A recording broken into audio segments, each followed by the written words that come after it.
The old man sat on his stool and leaned back against the whitened wall. He had upholstered the stool elegantly with a hare skin, because there didn't seem to be much between his own skin and his bones these days. The yard was empty, save for a few hens that pecked more inquisitively than hopefully in the dust. But there were sounds that told of others who had not the old man's leisure for siesta. From round the corner of the house came the occasional plonk of an empty bucket as it hit the water, and its scrape on the sides of the well as it came up full. In the shack across the yard, a dull pounding went on rhythmically and soporifically. The old man's head fell forward as he drowsed. Presently, from beyond the rough enclosing wall, there came another sound, slowly approaching.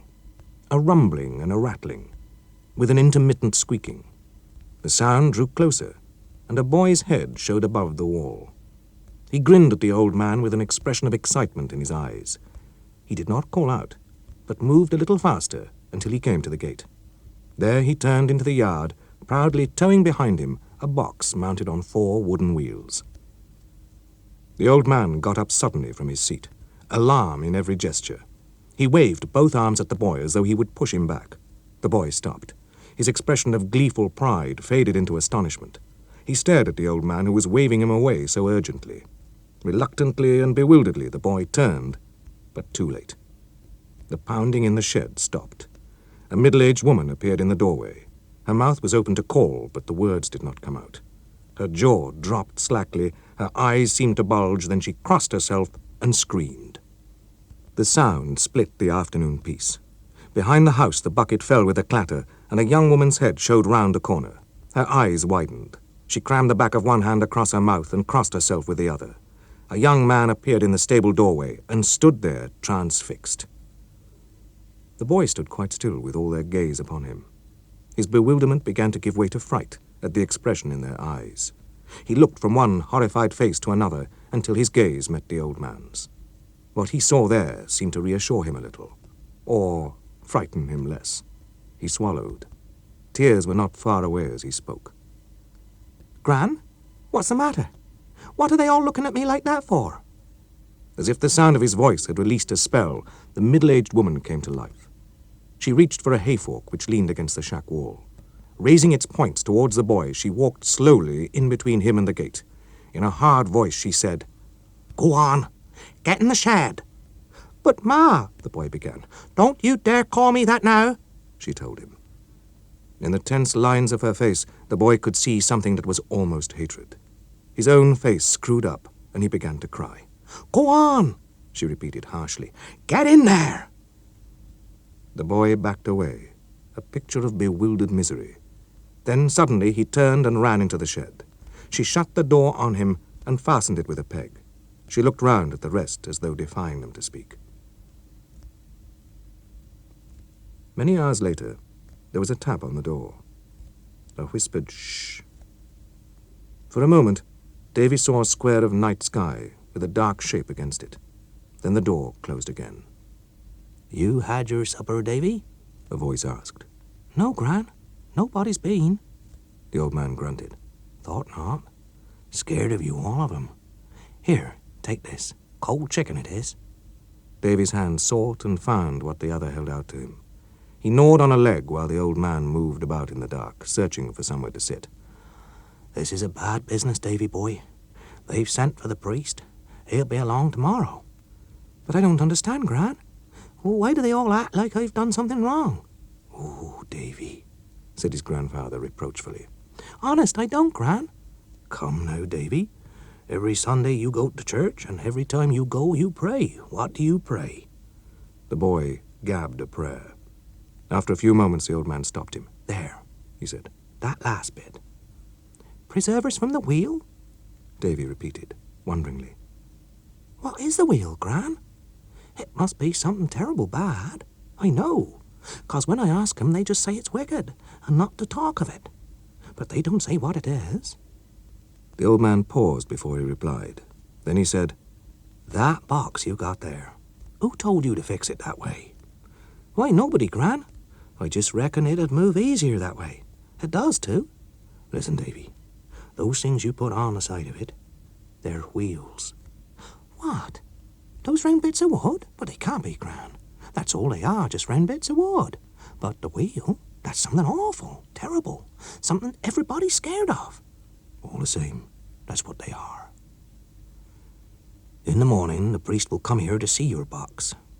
It'll be still there because nobody dares to touch it.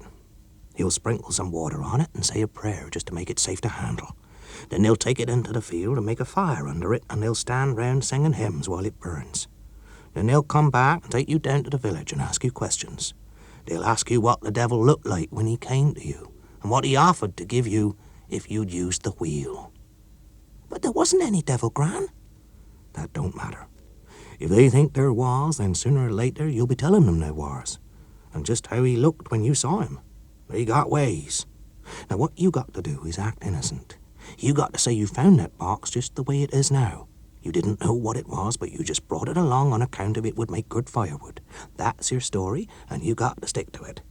If you stick to it, no matter what they do, maybe you'll get through okay. But Gran, what is there that's so bad about the wheel? I just can't understand. The old man paused more lengthily than before. Well, it's a long story, Davy, and it all began a long, long while ago. Seems like in those days everybody was happy and good and such like. Then one day the devil came along and met a man and told him that he could give him something to make him as strong as 100 men, and make him to run faster than the wind and fly higher than the birds. Well, the man said that'd be mighty fine. Then what did the devil want for it? And the devil said he didn't want a thing, not just then. And so he gave the man the wheel. By and by, after the man had played around with the wheel a while, he found out a whole lot of things about it. How it would make other wheels and still more wheels, and do all the things the devil had said with a whole heap more. What? It'd fly and everything? Said the boy. Sure, it did all those things. Began to kill people too, one way or another. Folks put more and more wheels together the way the devil told them, and they found they could do a whole lot bigger things and kill more people too. And they couldn't stop using the wheel then on account of they would have starved if they had. Pretty near everything in the world was dependent on wheels, and things got worse and worse, and the old devil just lay back and laughed to see what his wheel was doing. Then things got terrible bad. Don't know quite the way it happened, but things got so terrible worse there wasn't scarcely anybody left alive. Only just a few, like it had been after the flood, and they was near finished. And all that was on account of the wheel? Uh-huh. Leastways, it couldn't have happened without it. Still, somehow they made out. They built shacks and planted corn, and by the devil met a man and started talking about his wheel again. Now, this man was very old and very wise and very God-fearing, so he said to the devil, "No, you go right back to hell." And then he went all around warning everybody about the devil and his wheel and got them all plumb scared. But the old devil don't give up that easy. He's mighty tricky, too. There's time when a man gets an idea that turns out to be pretty nearly a wheel, maybe like rollers or screws or something, but it'll just pass so long as it ain't fixed in the middle. Yes, he keeps along trying, and now and then he does tempt a man into making a wheel. Then the priest comes and they burn the wheel, and they take the man away, and to stop him making any more wheels and to discourage any other folk, they burn him too. They burn him? Stammered the boy. That's what they do. So you see why you got to say you found it and stick to that. There was a long silence in the darkness of the shed. Listen, Davy, lad, I'm going to tell you something, and you're going to keep it to yourself, not tell a soul till maybe you're an old man like me. Sure, Gran, if you say. I'm telling you because you found out about the wheel for yourself. There'll always be boys like you who do. They've got to be. You can't kill an idea the way they try to. You can keep it down a while, but sooner or later it'll come out. Now, what you've got to understand is that the wheel's not evil. Never mind what the scared men all tell you. No discovery is good or evil until men make it that way. Think about that, Davy boy. One day they'll start to use the wheel again. I hoped it would be in my time, but, well, maybe it'll be in yours. When it does come, don't you be one of the scared ones. Be one of the ones that's going to show 'em how to use it better than they did the last time. It's not the wheel.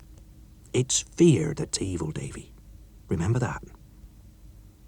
He stirred in the darkness. His feet clumped on the hard earth floor. His groping hand found Davy's shoulder, and then rested a moment on his head. God bless you, Davy. And don't worry any more. It's going to be all right. You trust me? Yes, Gran? Then you go to sleep. There's some hay in the corner there. The glimpse of dark sky showed briefly again. Then the sound of the old man's feet shuffled across the yard into silence. When the priest arrived, he found a horror-stricken knot of people collected in the yard. They were gazing at an old man who worked away with a mallet and pegs on a wooden box. The priest stood, scandalized. "Stop!" he cried. "In the name of God, stop!" The old man turned his head toward him. There was a grin of crafty senility on his face. "Yesterday," he said, "I was a fool. I only made 4 wheels for it. Today I am a wise man. I am making 2 more wheels so that it will run half as easily again." They burned the box, as he had said they would. Then they took him away. In the afternoon, a small boy whom everyone had forgotten turned his eyes from the column of smoke that rose in the direction of the village and hid his face in his hands. "I'll remember, Gran. I'll remember. It's only fear that's evil," he said, and his voice choked in his tears.